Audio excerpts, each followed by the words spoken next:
오늘의 말씀은 마태복음 4장입니다. 마태복음 4장. 지난주 3장에서는 침례자 요한 회개에 합당한 열매를 맺어라 예수님의 침례받음이라는 주제를 보았고요. 오늘 4장의 첫 번째 주제는 예수님의 시험받음입니다.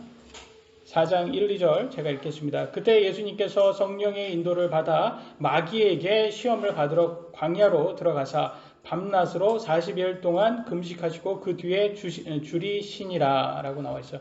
예수님께서 성령의 인도를 받아서 몸이 병이 나았다, 아니면 건강에 나았다, 좋은 컨디션 됐다, 기뻤다, 이런 게 아니라 성령의 인도를 받아서 마귀에게 시험을 받으러 간다는 거예요. 참 독특하지 않습니까? 우리가 보통 생각할 때는 성령의 인도를 받으면 축복받는 길이라고 생각해서 좋을 거라고 생각한단 말이에요. 근데 이거는 우리의 고정관념이라고 알 수 있어요. 예수님의 삶을 보니까 성령의 인도받아서 더 안 좋은 것처럼으로 돌아간다는 거예요. 마귀의 시험을 받는다. 그래서 여러분 믿는 자들은 하나님 예수님의 이 패턴을 그대로 쫓아갑니다. 믿는 우리들, 크리스찬이라는 건 크라이스트 라이크라는 거예요. 예수님과 닮은 사람들이라는 뜻이에요. 예수님을 닮았기 때문에 삶도 예수님을 닮아가게 되어 있습니다. 그래서 우리가 성령에게 인도를 받으면 그 다음에 오는 단계는 마귀의 시험이라는 거예요. 마귀의 시험을 받는다는 것은 굉장히 이게 고통이지 우리 육신이 좋아하는 것은 아닙니다. 그래서 그러면 어떻게 하면 마귀의 시험을 받냐? 육신의 고통이 온다는 거예요. 육신의 고통. 이 금식같이, 오랜 금식같이 육신의 고통이 오면 그때는 마귀의 시험이 옵니다. 그래서 마귀가 참 이렇게 우리가 몸이 건강하고 몸이 좋을 때는, 아니 컨디션이 좋을 때는 마귀가 공격해도 그렇게 흔들리지 않아요. 근데 우리가 아프고 막 그럴 때 마귀가 딱 공격을 해요. 왜냐면 마귀도 아는 거죠. 마귀도 우리가 약할 때 공격하면 흔들린다는 걸 압니다. 그래서 제가 이제 요즘 몸이 아프니까 마귀가 이렇게 공격하고 오잖아요. 이렇게 오니까 참 내 믿음의 이 양이, 분량이 진짜 티슈 한 장, A4 용지라고 지난번 말씀드렸는데 A4 용지도 안 되는 것 같더라고. 보니까 티슈 한 장인 거야. 너무 가볍고 너무 얇아가지고 인간의 어떻게 믿음이, 지금 제가 그래도 30년 가까이 이렇게 신앙생활을 해왔는데 이렇게 되는구나. 그래서 보니까 하나님의 은혜다라는 생각이 너무나 많이 요즘 많이 들고 있습니다. 왜냐면 내 능력으로 하는 게 아니었구나. 내 능력으로 했다면 나는 진짜 벌써 포기했겠다. 그래서 하나님의 능력이구나, 하나님의 은혜구나 라는 생각이 많이 듭니다. 그래서 많이 흔들리게 돼요. 그래서 저는 요즘에 제 믿음의 민낯을 마주하고 있습니다. 그래가지고 많이 고통스러운 시간을 보내고 있는데, 그럼에도 다행히 하나님의 은혜로 지금까지 계속 버티고 있는데 여러분 많이 기도 부탁드립니다. 이렇게 힘들 때, 고통의 시간 때는 누가 무슨 말을 해도 위로가 안 됩니다. 위로가 안 돼요. 왜냐면 짜증나잖아요. 내가 힘들잖아요. 내가 위로되는 거는 이 짜증, 힘듦, 이거를 좀 누가 없애줘 줬으면 좋겠는데 그거는 없어지지 않더라고요. 그러니까 이거는 아직 그냥 고통의 긴 시간이다. 그래서 근데 시간이 지나면 지나가는 거다라고, 이렇게 고통의 통로가 내가 안에 있구나, 들어와 있구나라고 생각해야 되더라고요. 근데 실제로 예수님도 40일 금식했다고 하잖아요. 여러분 40일 금식하면 그거 아무나 할 수 있습니까? 저는 하루에 이렇게 금식해도 너무 힘들더라고요.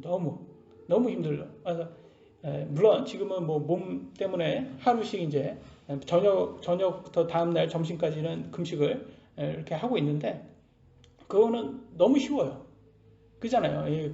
저녁 먹고 나서 다음날 점심까지 안 먹는 거는 너무 쉽습니다. 그거는 이제 그냥 완전히 삶의 일부가 돼가지고 그건 하나도 안 힘들어요. 근데 계속 굶으라고 한번 해보세요. 24시간 한번 금식했더니 그때부터는 이제 다 맛있더라고요. 다 그냥 뭐 보이는 것도 맛있고. 근데 이게 배고픈 것도 배고픈 거지만 삶의 먹는 낙이 없어지니까 그냥 사는 거 자체도 싫고 뭐 다 짜증나고 막 그냥 그러더라고요. 그래서 이 금식이 아무나 하는 게 아니구나. 그래서 근데 어떤 분들은 또 이렇게 예수님처럼 되고자 해서 믿음이 좋으신 목사님들이라든지 이렇게 금식을 하시다가 실제로 돌아가신 분들이 있으시더라고요. 40일도 채 못하죠. 인간이 일주일만 정말 금식하면 다 쓰러지더라고요. 그래서 정치인들 중에서도 아시죠? 이렇게 가짜로 이렇게 하는 사람들은 아주 뭐 몇 주가 지났는데도 너무 건강한 그런 정치인들도 있는 거 보면, 근데 실제로 하신 분들은 진짜 일주일 딱 다니까 그냥 쓰러지더라고요. 그래서 그 금식하시는 분들은 뭐 이렇게 40일 금식하시는 분들은 뭐 이렇게 건강에는 해치지 않는 것을 복용하면서 식사만 금식하는 것 같더라고요. 왜냐하면 지금 이거는 고통의 시간을 하는 거지 사실 자살하는 의도는 아니기 때문에. 그래서 이렇게 고통이 막 힘들 때, 여러분 배고플 때 누가 빵 준다고 하면 여러분 따라가요? 안 따라가요? 맛있는 빵, 그것도 정말 맛있는 빵이에요. 그 빵 준다고 하면 나는 내 혼이라도 팔아서라도 따라갈 것 같아요. 저는 그럴 것 같아요. 믿음의 분량이 이게 내가 힘드니까 그렇게 되더라고요. 막 이게 베드로처럼 막 이게 믿음 좋을 때는 내가 절대로 하나님 거부하지 않겠다고, 부인하지 않겠다고 그렇게 큰 소리 쳐놓고서 내 고통의 시간이 딱 들어가니까 이게 인간이 어쩔 수 없구나. 이거 화장실 갈 때와 나올 때 마음 틀리듯이 이게 흔들리는구나 라는 생각이 들었습니다. 근데 우리 예수님은 그럼에도 불구하고 강인하게 이렇게 지금 마귀를 쫓는 장면이 나옵니다. 참 대단하신 것 같습니다. 다음 3절로 4절에 이렇게 나왔습니다. 이 마귀가 유혹을 해요. 빵으로. 그 시험하는 자가 마귀죠. 그분께 나와 이르되 내가 만일 하나님의 아들이거든 명령하여 이 돌들이 빵이 되게 하라 하거늘. 그분께서 응답하여 이르시되 기록된 바 사람이 빵으로만 살 것이 아니요 하나님의 입에서 나오는 모든 말씀으로 살 것이라 하였느니라 하시더라. 마귀는 금식해서 배고픈 예수님의 약점을 공격하고 있습니다. 돌을 빵으로 만들어서 먹으라고 하는 겁니다. 예수님은 실제로도 없는 오병이어라고 해가지고 물고기 2마리와 빵 5개로 그래서 뭐 4,000명, 5,000명을 먹이신 분이에요. 그러니까 무에서 유를 창조하시는 그런 분이기 때문에 돌을 빵으로 만들어서 하실 수 있는 분이에요. 우리는 그런 게 못하지만 예수님은 진짜 뭐 그냥 없는 거에서도 빵을 만들어서 먹으실 수도 있는 분이기 때문에 이거는 어려운 일이 아니에요. 그런데 지금 육신의 이제 연약함을 이용해서 마귀가 공격을 들어온 겁니다. 이게. 그랬을 때 예수님은 구약의 말씀으로 인용을 하시면서 이제 방어를 하십니다. 신명기 8장 3절에 이렇게 나왔죠. 동일한 뜻으로 사람이 빵으로만 살지 아니하고 주의 입에서 나오는 모든 말씀으로 사는 줄 내가 알게 하려 하심이더라. 이것은 무엇을 얘기하냐? 마귀는 육신이 최고라는 거예요. 야, 빵 먹어야 돼. 너 배고프잖아. 빵 먹어야 돼. 육신이 최고라는 거예요. 육신이 사는 게 최고라는 거예요. 근데 예수님은 뭐라는 거예요? 빵이 아니라 말씀이야. 하나님 말씀. 영이 더 중요하다는 거예요. 육신보다 영이 더 중요하다는 거예요. 그러니까 육신이 중요하냐? 빵이 아니 영이 중요하냐라고 지금 오늘날도 우리 이 땅에서 다 지금 싸우고 있는 거예요, 여러분. 그래서 육신과 영의 싸움이에요, 지금. 그래서 하나님께서는 우리의 육신적인 그런 뭐 칼과 그런 걸로 싸우는 게 아니라고 하잖아요. 영적 싸움인 거예요. 그러니까 너 육을 더 중요하게 여길래 영을 더 중요하게 여길래 그걸로 사는 겁니다. 마귀는 이 땅의 삶이 전부라고 계속 강조하고 있습니다. 근데 반면 예수님은 육신의 삶 이후에 우리의 영은 하나님의 말씀으로 영원한 삶을 살 거다라고 말해주고 있습니다. 육신의 삶이 전부가 아니라는 거예요. 오늘날 많은 사람들이 이 땅의 삶이 전부라고 믿고 있습니다. 왜 그럴까요? 마귀에게 눈이 멀어서 그래요. 지금 영적 눈이 멀어서 영적으로 보지 못하고 있습니다. 그래서 예수님의 말씀을 믿고 하나님의 말씀을 받아들인 사람만이 영적 눈을 떠가지고 우리가 혼이구나. 사실은 우리가 몸이 아니라 혼이구나. 이 몸은 우리 혼이 잠시 거하는 거처구나. 장막이구나. 그런데 우리가 7, 80년 지나서 죽으면 우리 혼은 영원한 세상으로 들어가는데 거기에서 영원히 고통의 장소인 그 지옥으로 갈 것인지 영원히 고통이 없는 장소인 천국으로 들어갈 것인지는 내가 선택하는 건데 하나님의 말씀을 먹은 사람만이 여기에 들어갈 수 있구나라는 것을 알 수 있다는 거죠. 5절 6절에는 이렇게 또 나왔습니다. 이에 마귀가 그분을 데리고 거룩한 도시로 올라가 정전 꼭대기에 그분을 세우고 그분께 이르되 내가 만약 하나님의 아들이거든 뛰어내리라. 기록된 바 그분께서 자신의 천사들에게 너의 관한 책무를 주시리니 그들이 자기 손으로 너를 받들어 언제라도 내 발이 돌에 부딪히지 아니하게 하리로다 하였느니라. 아멘. 여기에서 성전이 나오잖아요. 예수님 당시의 성전은 솔로몬 성전보다 더 여기 왼쪽에 있는 게 솔로몬 성전이고 오른쪽에 있는 게 헤롯 성전입니다. 예수님 당시에는 이 헤롯 성전이었어요. 그러니까 여러분 그림을 봐도 어떤 게 더 커요? 솔로몬 성전, 헤롯 성전 어떤 게 더 커 보여요? 솔로몬 성전이라고 말을 해야 될 것 같은데 현실은 헤롯 성전이 더 큽니다. 솔로몬 성전은 13.5m입니다. 저기 성전 꼭대기가. 헤롯 성전은 몇 미터인지는 잘 모르겠지만 더 커요. 이게. 그렇기 때문에 여러분 13.5m에서 떨어지면 여러분 어떨까요? 떨어지는 거는 날개가 있다라는 뭐 영화가 있다고 정말 그렇게 그런 누구한테만 해당되면 형준이하고 우진이 잘 들어요. 그거는 비행 청소년만 해당돼요. 떨어지는 거는 날개가 있다고 착각해가지고 얘네들이 떨어져 죽는 거예요. 그게 마귀의 속삭입니다. 떨어지면 죽습니다. 지금 왜 마귀가 여기에서 이 구약을 인용해서 떨어지라고 할까요? 지금 뭐와 같아요? 자살시키려고 하는 거잖아요. 자살시키려고. 아까를 이제 땅으로 어떻게 속이려니까 안 되니까 안 되겠다. 얘를 자살시키자. 지금 여러분 어때요? 지금 너무 좋잖아요. 하나님의 아들 신문에 딱 대서 TP를 다는 거예요. 하나님의 아들 성전, 하나님의 성전에서 자살해 죽다. 뭐 좀 아주 좀 뭐라 그럴까 강하게 어필되지 않겠습니까? 이게 자극적이잖아요. 말 자체도. 하나님의 아들이 어떻게 성전에서 하나님의 계신 성전에서 자살해 죽냐. 그러니까 마귀한테는 너무 좋은 거예요. 이게 이런 기회를 해서 자살시키려고 했습니다. 오늘날도 많은 사람들에게 우울증, 불면증, 여러 가지 사업도 망하고 건강도 안 좋아서 또 그리고 재정도 안 좋아서 한강 다리 가면 다 써 있잖아요. 거기에서 뭐 자살하지 말라고. 근데 자살하는 사람이 너무 많아요. 왜 그럴까요? 누가 지금 뒤에 있는 건 누가 있는 거예요? 영적으로 우리가 눈으로 보지 못해서 그렇지 그 다 뒤에는 마귀가 있는 거예요. 마귀가 조작하는 거예요. 그게 사람 뒤에서 막 떠미는 거예요. 죽으라 떠미는 겁니다. 우리가 구분을 할 수 있어야 됩니다.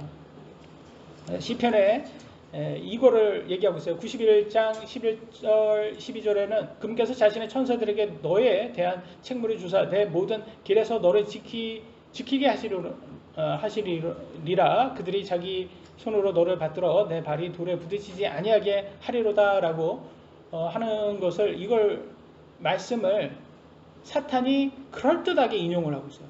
여기에서 말하는 의도는 하나님께서 너를 지키신다라는 뜻인데 그걸 자살해도 너 괜찮아 안 죽어 이런 식으로 해석하는 거예요. 마치 이단 교주들이 하나님의 말씀을 가지고 자기 마음대로 해석해서 문맥에 전혀 맞지 않게 자기가 해석해서 자기가 성도들을 독재하고 자기 마음대로 하잖아요. 이건 마치 찢어진 신문을 일부 오용해서 원래 뜻과 전혀 다른 뜻으로 해석하는 것 같습니다. 여러분 이런 사진 보신 적 있죠? 저쪽에서는 지금 가해자가 오른쪽에 있습니다. 그죠? 칼을 들고 죽이려고 하는. 근데 미디어에서 카메라에서는 가해자가 누가 돼요? 왼쪽 사람이 되는 거예요. 왼쪽 사람 발이 저 칼처럼 보여가지고 오른쪽 사람을 더 죽이려고 하는 것처럼 보여요. 근데 프레임 안에 들어가면 지금 가해자와 피해자가 바뀌는 거예요. 선과 악이 바뀌는 거예요. 지금 선이 악이 되고 악이 선이 되는 그런 프레임이 마련되는 거예요. 그게 이게 이치 미디어. 이게 지금 여러분 TV에서 보는 이 미디어가 이렇게 프레임으로 완전히 가해자와 피해자를 바꾸고 있습니다.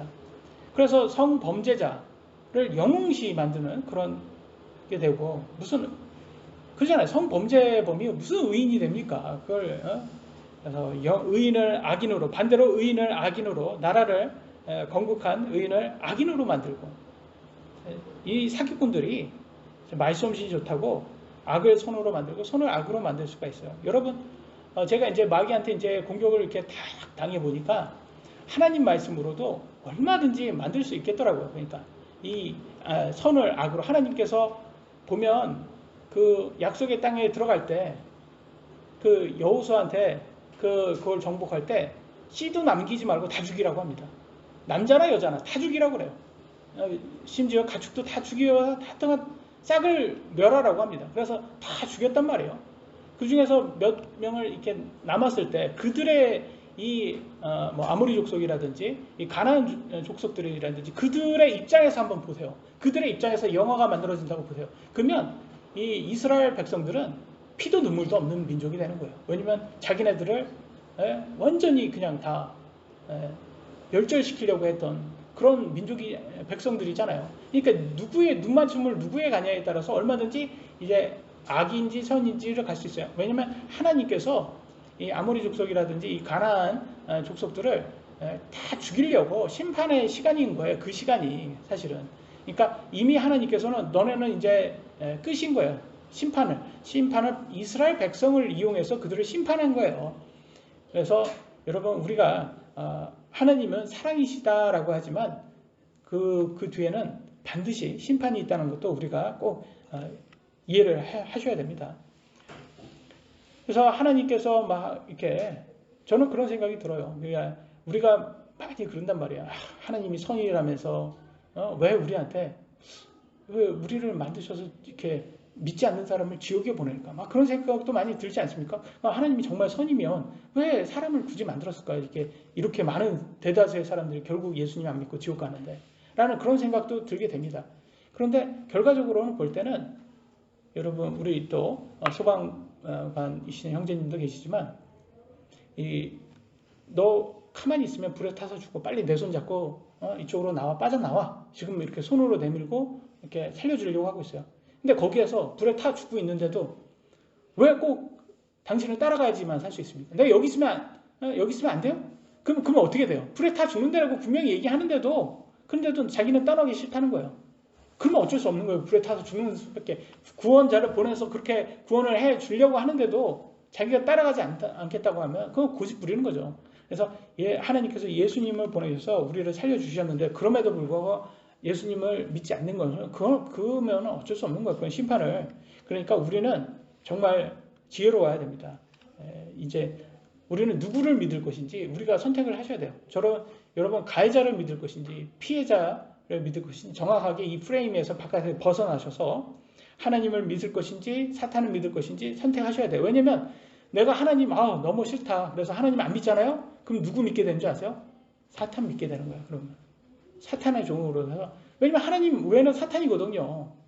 둘 중에 하나를 선택해야 되는 거예요. 그러면 여러분 좋으나 싫으나 하나님 선택하는 게 여러분은 혼에 유익한 거예요.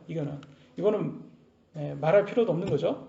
그래서 이 마귀는 사실은 우리를 다 죽이려고 하는 존재이기 때문에 이 가룟 유다를 죽인 거 보세요. 목매달아서 죽였잖아요. 그래서 가룟 유다는 사탄의 자식이 되어버렸어요. 그래서 여러분 자살은 제가 자살한 모든 사람을 판단할 수는 없습니다. 왜냐하면 하나님께서 판단하실 거기 때문에. 그러나 그런 빌미를 우리가 줘서는 안 된다. 우리가 자살을 해서. 그래서 자살은 절대로 끝까지 해서는 안 되는 그런 것이라는 것을 우리가 다시 한번 상기를 해줘야 됩니다. 그래서 우리 성전에서 보면 우리가 제1번째 성전은 솔로몬 성전입니다. 그죠? 아시죠? 솔로몬 성전. 그 다음에 두 번째 성전은 바빌론에서 이제 다시 복귀한 다음에 페르시아 왕 고레스 칙령으로 제2성전이 만들어지죠. 그걸 수르바벨에 의해서 재건됐기 때문에 수르바벨 성전이라고 해요. 근데 헤롯 시대 때는 헤롯이 유대인이 아니었어요. 헤롯은 이제 그러니까 유대인들에게 지지를 받아야 되잖아요. 정치인이니까. 그러니까 이 수르바벨 성전을 좀 확장했어요. 더 많이 확장해서 아주 크게 성전을 만듭니다. 그래서 보통 우리를 이 헤롯을 헤롯 대왕이라고 말을 합니다. 업적이 좀 나름대로 컸는데 예수님도 죽이려고 했고 예수님 우리 입장에서는 좋은 왕이 아니었죠. 근데 그 높은 성전에서 죽이려고 했던 이 마귀를 한번 보시라는 거죠. 그래서 마귀는 그렇게 성전에서 하나님의 아들을 죽이려고 했다라는 것을 볼 수 있습니다. 근데 예수님은 뭐라고 하셨냐면 나중에 뭐라고 했냐면 사람들에게 저 성전을 무너뜨려라. 내가 3일 만에 저걸 다시 짓겠다. 이렇게 말씀을 하셨어요. 그러니까 이게 성전 만드는데 47년인가 이렇게 걸렸대요. 그런데 무슨 네가 3일 만에 만드냐 말도 안 된다라고 했는데 그게 그러면 예수님이 그 성전을 뭘로 얘기하는 거예요? 성전이 몸이죠. 예수님의 몸을 가지고 말하는 거예요. 그래서 그 이후부터는 예수님께서 우리를 어디에서 경배하게 하셨습니까? 우리를 성전, 예루살렘 성전에서 가서 경배하라고 한 게 아니에요. 그 신약 시대부터는 우리는 어디든지. 왜냐하면 우리가 성전이 돼요. 우리 몸이, 믿는 우리들이, 성령님을 가진 우리들이 성전이 돼서 우리가 가는 곳이 그게 예배당인 거예요. 그게 성전인 거예요. 그래서 성전을 이제 틀을 완전히 깨버리셨죠. 그래서 요한복음 2장 19절로 21절에는 그 말씀하십니다. 예수님께서 그들에게 대답하여 이르시되 이 성전은 헐라 사흘 안에 내가 그것을 일으켜 세우리라 하시니 이에 유대인들이 이르되 이 성전을 짓는데 46년이네요. 46년이 걸렸거늘 내가 그것을 사흘 안에 세우겠느냐 하더라. 그러나 그분께서 성전인 자기 몸을 가리켜 말씀하셨더라. 그래서 예수님께서 십자가에 죽으시고 묻히셨다가 3일 만에 부활하셨잖아요. 이 3일 동안에 다시 부활한 이 부활의 몸을 성전이라고 말씀하셨고, 요한복음 4장 2절에 21절에는 예수님께서 그녀에게 이르시되 여자여 내 말을 믿으라. 너희가 이 산에서도 아버지께 경배하지 아니하고 예루살렘에서도 경배하지 아니할 때가 이르느니라 라고 하시고 있어요. 그러니까 더 이상 성전에서 경배하는 게 아니라 이제 믿는 성도들이 성전이 돼서 우리들이 모이는 곳이 그곳이 성전이다 그러고 하고 있어요. 그래서 저는 이 교회 예배당을 성전이라고 하는 건 그건 잘못됐다고 봐요. 자꾸 이렇게 뭐 제2성전, 뭐 대형 교회들이 막 이렇게 교회 건물을 가지고 자꾸 성전이라고 하더라고요. 그거는 뭐 일부 맞을 수도 있어요. 왜냐면 성도들이 와서 거기에서 예배할 때는 성전이 맞죠. 근데 그 예배당을 그냥 뭐 예루살렘 성전처럼 그렇게 봐서는 안 된다. 이제 건물은 의미가 없다. 그래서 옛날에는 이제 부흥시대라고 해요. 부흥시대 때는 고난시대, 뭐 순교시대, 다음에는 부흥시대 때는 이제 경제적으로 막 부흥하니까 지금 약간 눈으로 보이기 해서 많은 교회들이 이제 교회 예배당을 이렇게 크게 짓고 멋있게 져가지고 이렇게 좀 예루살렘 성전처럼 그렇게 했는데 뭐 그렇게 하실 수 있는 분은 능력 되시는 분은 그렇게 하시는 거고, 그러나 진짜 성전은 성도들인 우리들이다, 우리 몸이다라는 것을 예수님은 말씀하시고 계십니다. 4장 7절에는 이렇게 말씀하십니다. 예수님께서 그에게 이르시되 또 기록된 바 너는 주 내 하나님을 시험하지 말라 하였느니라 하시더라. 그래서 예수님을 지금 사탄이 누구를 시험하고 있어요? 예수님 시험하고 있잖아요. 근데 예수님은 하나님 시험하지 말라고 그래요. 그 말은 예수님이 하나님이시다라는 것을 증명하시고 있는 거죠. 예수님이 하나님이십니다. 그래서 신명기 6장 16절에도 이걸 인용하신 거예요. 너희가 마사에서 주 너희 하나님을 시험한 것 같이 그분을 시험하지 말라라고 했습니다. 여러분 마사가 어딘지 아세요? 마사가 이스라엘 사람들이 광야에서 물이 없다며 불평했을 때 모세가 반석을 쳐서 물을 마시게 했던 장소, 호렙산 인근에 있는 곳이 마사라고 합니다. 그래서 그때 막 불평불만했잖아요. 그거를 하나님을 시험했다라고 표현하고 있습니다. 그러니까 우리 너무 불평불만하지 말아야 된다고 말을 제가 하지만, 목사인 제가 말하지만 불평불만해요. 제가 제일 많이 하는 것 같아요. 제 기도를 보면. 그래서 제가 참 뭐 이런 말할 자격은 없는 것 같은데 하나님께 맨날 몸 좀 낫게 해달라고 이렇게 하는 거 보면 참 그래 우리 육신이 어쩔 수 없는 것 같습니다. 그래서 보면 마귀는 어떻게 해야 사람들이 하나님을 모독할까? 이거 궁리만 하는 것 같아요. 그래서 뭐 건강을 치던가, 욥에게 했듯이 건강을 치던가, 하여튼 사람들을 막 이렇게 어떻게 하면 하나님을 싫어하게끔 만들려고 합니다. 그래서 성전에서 하나님의 아들을 떨어뜨려서 자살시키면 자극적이잖아요. 그러니까 이걸로 어떻게 해서 한 것처럼 사람들을 오늘날도 많은 사람들을 지금 자살로 유혹을 하고 있습니다. 그랬더니 이제 자살도 안 되죠. 이제 빵도 안 되고 자살도 안 되니까 이번에는 돈으로 매수하려고 합니다. 예수님을. 4장 8절로 9절. 마귀가 다시 그분을 데리고 심히 높은 산으로 올라가 세상의 모든 왕국들과 그들의 영광을 그분께 보여주며 그분께 이르되 내가 만일 엎드려 내게 경배하면 내가 이 모든 것을 내게 주리라 하며. 그래서 마치 이런 모습이 아닐까 싶어요. 산에 올라왔는데 저 빛 보세요. 저기 불빛.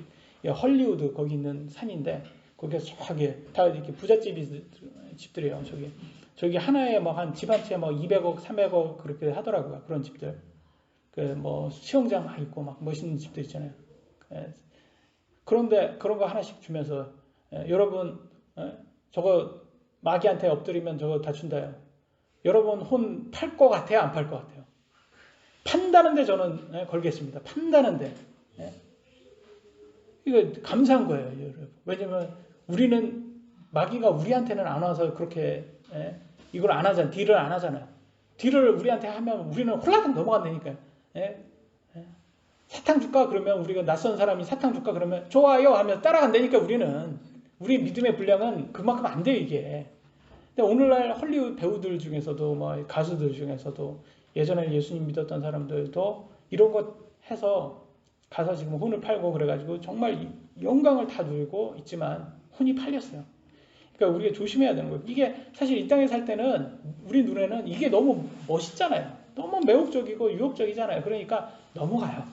그러니까 참 안타까워요. 그래서 근데 너무 감사하게도 우리가 뭐 이렇게 그렇게 능력이 많지 않아서 마귀도 합니다. 마귀도 능력 있는 사람한테 가요. 다행히 우리한테는 안 옵니다. 왜냐면 능력이 없으니까. 그래서 막 이렇게 수백억, 수천억으로 막 이렇게 꾸시죠. 근데 여러분 한번 생각하면 다시 2000년 전으로 돌아가겠습니다. 이 예수님 당시 때. 예수님은 가난한 목수였어요. 목수 아들로서. 그냥 목수였어요. 별 볼 일 없었습니다. 그런 목수한테 저런 걸 보여주면서 이걸 제시했다라는 것은 뭐예요? 지금 마귀는 본다는 거예요. 예수님이 대단한 인물이라는 걸 봤다라는 거예요. 그거에. 하나님의 아들이라는 걸 인정했다라는 거예요. 왜냐하면 우리 같은 사람한테 그냥 안 온단 말이에요. 마귀가. 이런 거를 제시 안 한단 말이에요. 근데 예수님은 그렇게 어떻게 보면 그 당시에는 정말 마귀는 알아봤다는 거예요. 마귀는 하나님의 아들이니까 이거를 다 줄 만큼 이게 대단한 분이라는 걸 예수님이. 그러니까 마귀가 이렇게 유혹하는 것으로 봐도 예수님을 인정한 꼴이 된 거죠. 그래서 마귀는 예수님이 이렇게 대단한 분이 하나님의 아들임을 이렇게 증명을 하게 됩니다. 근데 넘어갔으면 예수님이 아니겠죠. 이게 홀라당. 우리는 홀라당 넘어갔겠지만 예수님이 홀라당 넘어갔으면 예수님이 아니겠죠. 그래서 예수님은 그걸 딱 이렇게 막아내십니다. 대단하시죠. 마태복음 4장 10절로 11절. 이게 예수님께서 그에게 이르시되 사탄아 너는 여기에서 물러가라. 기록된 바 너는 주 내 하나님께 경배하고 오직 그분만을 섬길지니라 하였느니라 하시더라. 이에 마귀가 그분을 떠나보라. 천사들이 와서 그분을 섬기니라.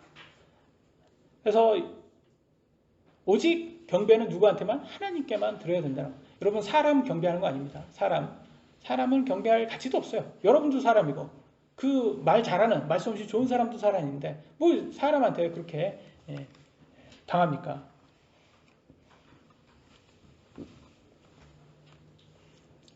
그래서 사람을 오직 하나님께만 우리의 혼을 맡겨야 됩니다.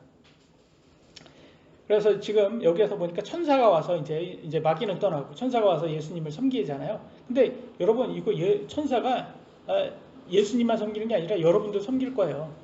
끝까지 견디시면 여러분들도 천사가 섬긴다고 나와 있습니다. 히브리서 1장 14절. 그들은 다 구원의 상속자가 될 자들을 위해 섬기라고 보내어진 섬기는 영들이 아니냐. 천사를 얘기하는 거예요. 천사가 여러분을 섬긴다고 하고 있어요. 그래서 섬긴다는 게 서비스예요. 서비스는 예배잖아요. 예배가 섬기는 거예요, 여러분. 목사도 여러분들을 예배로 말씀으로 섬기고 여러분은 교회 성도들에게 예배로 섬기는 거예요. 그래서 우리는 다 섬기는 자가 돼야 되는 거고 목사가 천사가 될 수도 있고 다른 사람이 또 천사가 될 수도 있고 또 어떤 사람이 또 여러분들에게 천사로 올 수도 있고 또 여러분이 다른 사람에게 천사가 될 수 있어요. 하나님 말씀을 전해서. 그래서 천사가 또 진짜 천사, 진짜 하나님께서 만든 진짜 천사가 와서 우리가 끝까지 구원의 상속자로서 우리의 믿음의 증명될 때 와서 섬긴다고 합니다. 그래서 우리는 이런 천국의 상속자입니다. 그러니까 천국의 상속자니까 지금 약간 이런 지금 시련을 좀 경험해야 된다고 생각이 돼요. 왜냐하면 여러분 세자들이 막 그 왕권을 받기 위해서는 세자들이 여러 가지 많은 것을 훈련을 받잖아요. 그러니까 여러분들도 세자라고 생각하시면 됩니다. 왕의 아들이니까, 왕의 자녀들이니까 그런 거를 지금 받고 있다. 이 땅의 삶은 지금 천국에 가기 전에 하나님의 아들로서 이렇게 드러나기 전에 지금 이렇게 훈련을 받고 있는 시간이에요. 여기는 지금 이 땅의 삶은. 그래서 잘 끝까지 견디는 우리들 되기를 예수님의 이름으로 기도합니다. 두 번째 주제는 예수님의 갈릴리 사역의 시작입니다. 12절 14절 이제 예수님께서 요한이 감옥에 갇혔다는 것을 들으시고 갈릴리로 가셨다가 나사렛을 떠나 스불론과 납달리 경계의 해안에 있는 가버나움에 와서 거하셨으니 이것은 대언자 이사야를 통해 말씀하신 것을 성취하려 하심이라 이르시되. 보세요. 요한이 감옥에 갇히니까 예수님이 사역을 시작합니다. 이걸 무엇을 얘기합니까? 침례 요한이 감옥에 갇혔다는 것은 침례 요한의 사역이 완결됐다는 것을 보여주는 거예요. 왜냐하면 침례 요한은 광야에서 외치는 자의 소리고 주의 길을 예비하는 자라는 거죠. 그러니까 예비하는 그 사역이 끝나는 시점이 여기 감옥에 갇혔던 시점이라는 것을 알 수가 있어요. 스텝이 와서 다 이렇게 준비를 하잖아요. 그러면 주인공이 와서 촬영을 하게 됩니다. 그런 것처럼 지금 침례 요한은 스텝인 거예요. 다 예비하고 주인공이신 예수님이 오셔서 입장하시는 거예요. 그래서 우리도 마찬가지입니다. 우리 삶에도 예수님이 우리의 주인이 되시려고 여러 가지 여러분들에게 훈련을 주고 있습니다. 저도 그렇고 여러분들에게 이 훈련을 끝까지 우리가 잘 참고 견뎌야지 예수님이 우리의 주인이 진정한 주인이 되세요. 그래서 우리 육신은 우리 혼에게 자꾸 뭐라고 하냐면 꼬십니다. 너 내 몸을 잘 쾌락으로 이렇게 하면 내가 너를 잘 섬겨줄게. 그러는데 사실은 꼬임이에요. 사실은 꼬임이. 근데 우리 혼은 정확하게 알아야 돼요. 육신한테 속임 당하면 안 됩니다. 이 육신은 자꾸 지 좋은 것만 시키고 걸으면 쓰라고 하고 쓰면 앉으라고 하고 앉으면 누우라고 하고 누우면 자라고 하잖아요. 그래서 이 육신은 자꾸 그러더라고요. 그래서 제가 깨달은 바는 자꾸 내 몸을 이렇게 힘들게 해야 되겠다. 내 몸을 뭐 운동을 하든지 일을 하든지 자꾸 내 몸을 힘들게 해서 내 혼이 말하는 거죠. 내가 주인이야. 육신아, 내가 주인이야. 너가 주인 아니야. 착각하지 마. 이렇게 말해줘야 되겠더라고요. 그래서 육신은 자꾸 자기가 주인을 되려고 하고 우리 혼은 예수님이 우리의 주인이 되어야 된다고 얘기하고 있습니다. 둘 중에 그걸 자꾸 싸우는 겁니다. 그래서 이걸 싸워서 여러분 죄를 섬기는 여러분 몸을 죄를 섬기게 하든지 아니면 의의 도구로 사용되든지 아니면 죄의 도구로 사용되든지 여러분이 선택하는 겁니다. 로마서 6장 12절 13절에 그러므로 너희는 죄가 너희의 죽을 몸 안에서 군림하지 못하게 하여 몸의 정욕 안에서 죄에게 순종하지 말고 또한 너희 지체를 불의의 도구로 죄에게 내주지 말며 오직 너희 자신을 죽은 자들로부터 살아난 자로서 하나님께 드리고 너희 지체를 의의 도구로 하나님께 드리라. 그래서 의의 도구로 여러분 몸을 쓸 것인지 아니면 죄의 도구로 여러분이 쓰임 받을 것인지 여러분 선택하셔야 되는 거예요. 그래서 저는 계속적으로 이 몸을 예수님만이 주인이다라고 하려고 우리가 해야 된다라고 생각을 합니다. 참 그래요. 우리 눈에는 세상의 성공이라든지 그런 것들이 많은 번영 이런 것이 더 좋아 보이고 사실 그게 더 매력적인 게 사실입니다. 그럼에도 불구하고 어차피 정확하게 이 몸은 우리가 영원히 살 거 아닙니다. 그래서 우리 혼이 나 자신이라는 것을 정확히 알고 이 몸을 의의 도구로 하나님께 드려서 하나님께 기쁨이 되는 사람이 돼야 된다는 것을 알려주고 있습니다. 15절 17절에 이어지고 있습니다. 스불론 땅과 납달리 땅과 요르단 건너편 바닷길 옆 이방인들의 갈릴리요 어둠 속에 앉은 백성이 큰 빛을 보았고 사망의 지옥과 그늘에 앉은 자들에게 빛이 솟아올랐도다 하였느니라. 그때부터 예수님께서 선포하기 시작하여 이르시되 회개하라 하늘의 왕국이 가까이 왔느니라 하시더라 라고 나와 있어요. 똑같죠? 지금 침례 요한의 선포하고 똑같습니다. 예수님의 사역 시작하면서 회개하라 하늘의 왕국이 가까이 왔느니라. 근데 여러분 하나님의 왕국이 가까이 왔는데 왜 회개하라고 했을까요? 천국이 가까이 왔으면 천국 들어가서 파티하는 거가 맞지 않습니까? 근데 회개하라고 하고 있어요. 야 천국이 가까이 왔는데 야 기뻐해라가 아니라 오히려 천국이 가까이 왔는데 회개하라 그렇게 얘기하고 있어요. 뭘까요?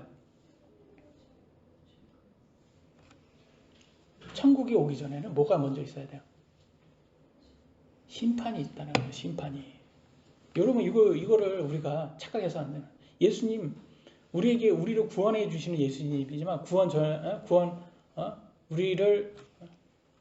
우리를 구원하시는 분이시기도 하지만 또한 이 세상을 심판하시는 분이에요. 그러니까 이거를 잊지 말아야 돼요. 우리가 회개해야 되는 거는. 그래서 회개를 해서 하나님의 자녀가 되지 않으면 다 심판받아서 다 지옥의 자식이 된다는 거예요. 그래서 지금 하나님의 왕국에 오면 먼저 하나님 천국이 우리의 이 땅에 임하기 전에 먼저 선행이 되는 게 심판이다. 하나님의 심판이다. 이걸 잊지 마셔야 되는 거예요. 그래서 모두가 회개를 해야 됩니다. 우리 여러분 도덕성이 일반 시민들의 도덕성이 뭐 굉장히 좋지 않습니까? 경찰서 여러분 가보신 적 있으세요? 경찰서 뭐 거의 없지 않습니까? 아니 뭐 다른 용도로는 간 적 있어도 뭐 범죄로 인해서 뭐 간 적이 없잖아요. 근데 무슨 정치인, 국민을 대표하는 정치인은 무슨 어떤 정당은 뭐 40% 이상이 뭐 범죄 경력이 화려하더라고요, 보니까. 그러니까 도덕성이 완전히 대표인데도 훨씬 떨어지더라고요. 그런데 그런 사람들은 진짜 죄인이기로 또 알아야 되는데 또 내가 누군지 알아 그러면서 오히려 죄인인지를 모르더라고요, 오히려. 근데 우리 일반 사람들도 우리도 사실 경찰서로 간 적도 없고 그러니까 범죄 그러면 너희 죄인이야 회개해 그러면 와닿지 않습니다, 사실.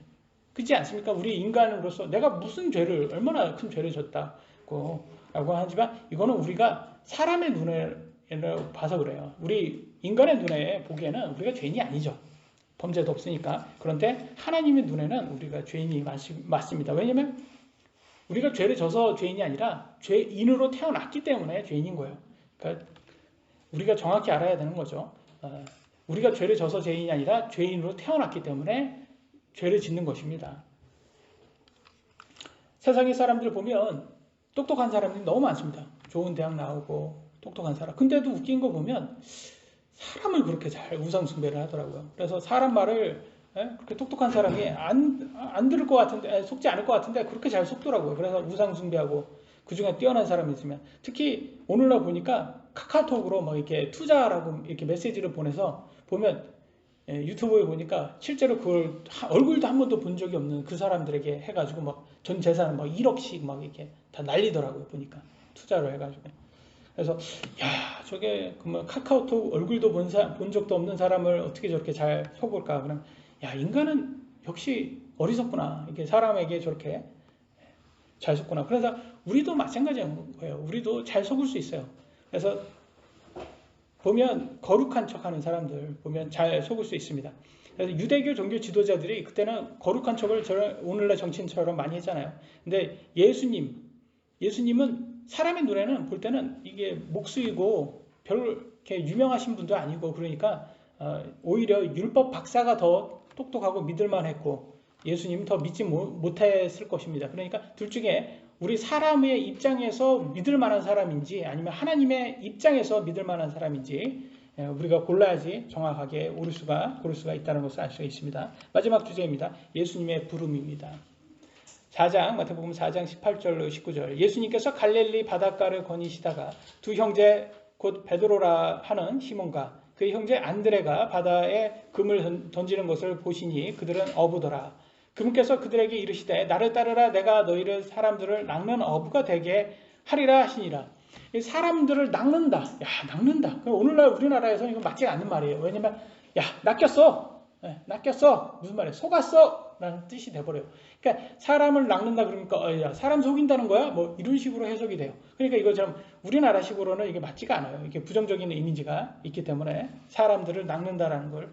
근데 여기에서 말하는 예수님이 어부한테 얘기한 거예요. 어부한테. 야 너네들 고기 많이 잡은 어부가 이 땅에서 부자가 되는 것처럼 니네가 나를 따라서 사람을 많이 예수님께 인도하면 너 천국에서 부유한 자가 되는 거야. 라는 것을 그걸 알려주는 거야. 그러니까 이거는 좀 맞춤형 비유예요.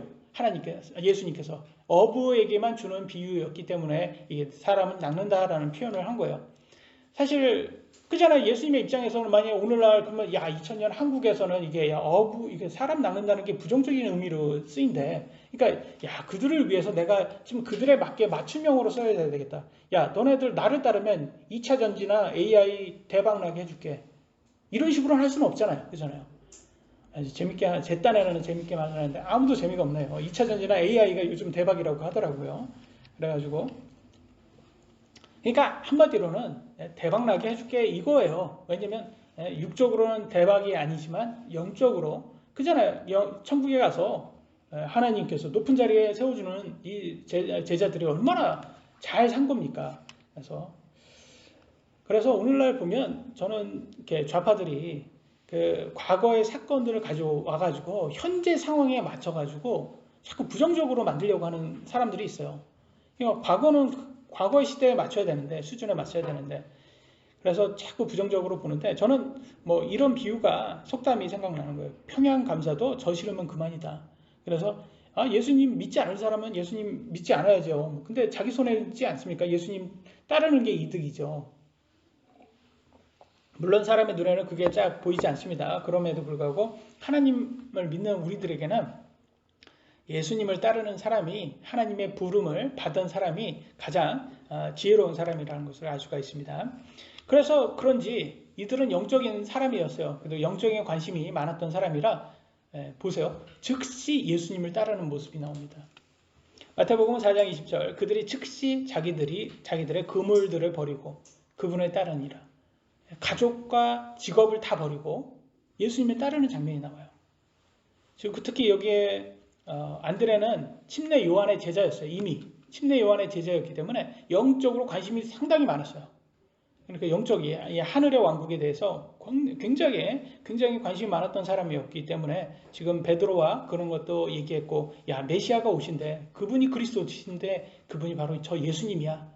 저 예수님을 우리가 따라야 돼. 그렇게 하는 와중에 예수님이, 야, 나 따라와. 사람의 낚는 어부로 만들어줄게. 그러니까 야, 이때다.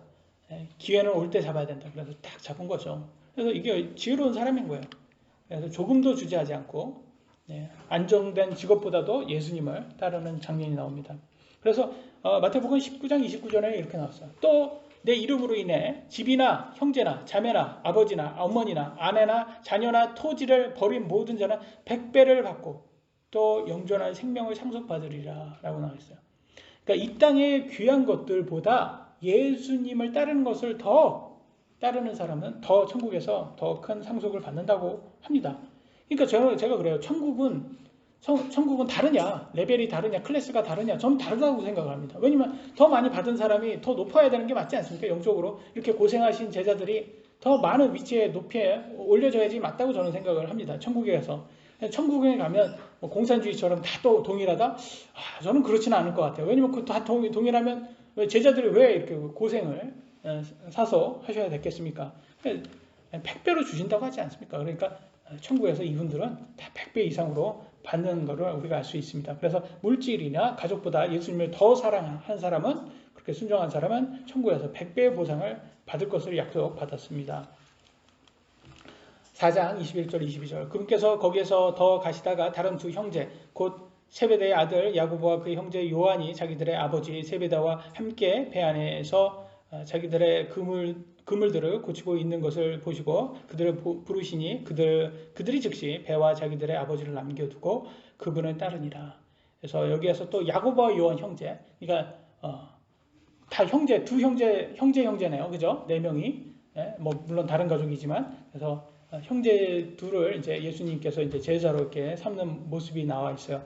또 세베대는 또 배도 있다고 나오는 거 보니까, 여러분 어부가 배를 갖고 있으면 선장이면 꽤 괜찮은 거 아닙니까? 오늘날에는 배 있으면 부자 아닙니까? 그러니까 참 안정된 직장인데도 이렇게 버린 것을 보면서, 야, 지금 가족과 물질을 다 버리고 예수님을 따르는 사람들이 100배로 이제 보상을 받겠구나라는 생각이 듭니다. 그리고 또 이 야고보와 요한의 어머니까지도 좀 약간 한국의 어머니처럼 좀 극성적인 모습이 보인 걸 잘 아시죠? 그래서 마태복음 20장 21절, 그분께서 그녀에게 이르시되 내가 무엇을 원하느냐 하시니 그녀가 그분께 이르되 주의 왕국에서 나의 이 두 아들이 하나는 주의 오른편에 다른 하나는 왼편에 앉는 것을 허락하옵소서 하거늘. 여기에 보면 이분들이 욕심이 있어요, 없어요?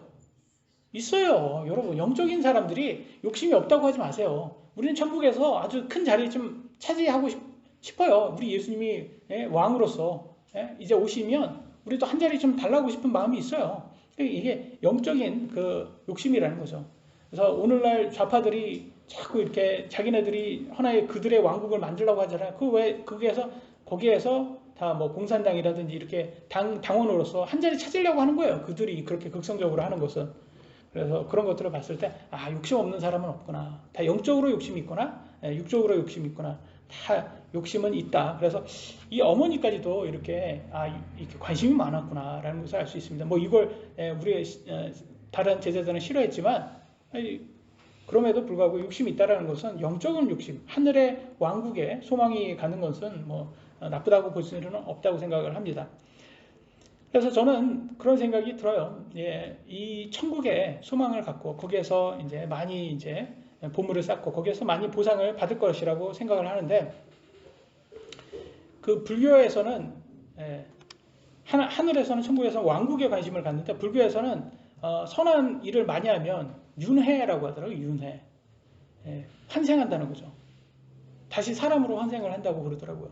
근데 저는 그게 너무나 위로가 안 되는 거예요. 근데 지금도 이렇게 살기 힘들어 죽겠는데, 근데 또 살라고 이걸? 또 살라고? 차라리 내가 개팔자가 더 상팔자라는데 나 개로 태어나겠다. 이런 생각이 들더라고요. 그러다 내가 하루살이로 태어나던가 아니면 나비로 태어나겠다. 아니, 근데 그러잖아요. 선택권이 있으면 난 다시 사람으로 태어나고 싶지 않은 거예요. 그래서 이게 환생은 저한테는 너무나 위로가 안 되더라고요. 생각 한번 해보세요. 다시 태어났어요. 선한 일을 많이 해서 태어났는데 북한에서 다시 태어났어요. 어떻게 위로가 되세요? 한국에서 태어났었는데 죽고 다시 환생했는데 북한에서 태어났어요. 위로가 전혀 안 돼요. 그러니까 환생은 여기에서부터 이게 꽝인 거예요. 그래서 오늘날 많은 사람들이 이번 셈은 꽝, 그래서 흑수저 꽝 뭐 그러시는 분들이 있던데, 윤회는 절대로 위로가 안 됩니다. 정말 위로는 뭡니까? 천국에 가는 게 위로죠. 이 땅의 삶이 아니라. 그래서 역시 부활 외에는 소망이 없다라는 생각이 많이 듭니다. 23절, 예수님께서 온 갈릴리에 두루 다니사 그들의 회당들에서 가르치시고 왕국의 복음을 선포하시며 백성 가운데서 온갖 종류의 질환과 온갖 종류의 질병을 고치시니, 여기에서 이어가 보겠습니다. 시간상.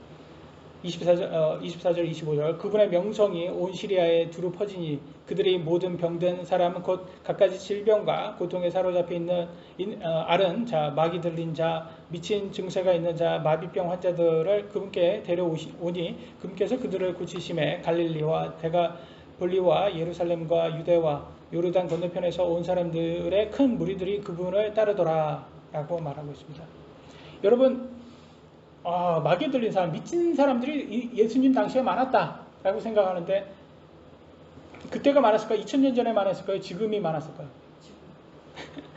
지금이 더 많은 것 같지 않습니까? 오히려?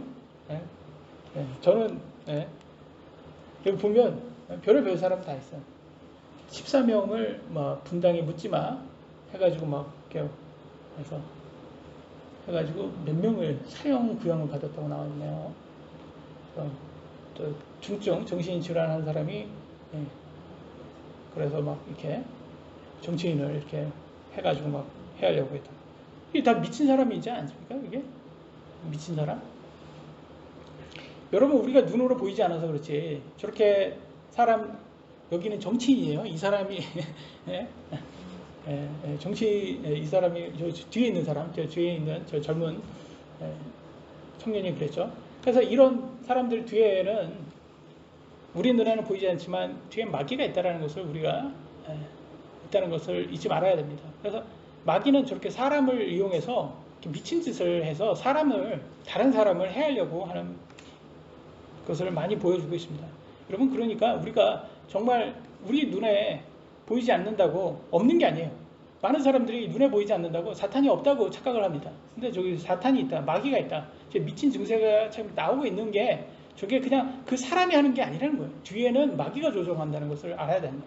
그러면 저런 사람들을 회복시키는 방법은 하나님 말씀밖에 없는 거예요. 하나님 말씀을 알고 깨닫고 내 뒤에 지금 마귀가 나를 이렇게 조종하려고 하는구나 깨닫고 마귀한테 당해서는 안 되는 거예요. 그래서 요즘 많이 신병 걸리신 분들이 그래서 막 이렇게 신을 영접하고 신병에서 무당이 되는 분들을 보면 안타까워요. 저는 어떻게 생각하냐면, 신병 들리신 분들이, 저는 신병이 없다고 믿지 않습니다. 신병이 있다고 합니다. 근데 그걸 참아야 된다고 생각해요. 그리고 예수님을 받아야 된다고 생각해요. 왜냐면 그러니까 마귀가 공격해놓고서 너 나 섬기지 않으면 내가 너를 계속 공격할 거야. 이런 식인 거예요. 그래 웃기잖아요. 그리고 네가 나를 받지 않으면 내가 네 아들한테 가. 자식을 빌미로 삼아요. 무슨 인신제사하는 것도 아니고 자식을 빌미로 삼는. 그래가지고 어려워 막 눈물을 흘리면서 막 이렇게 신을 받더라고요. 무당들 보면.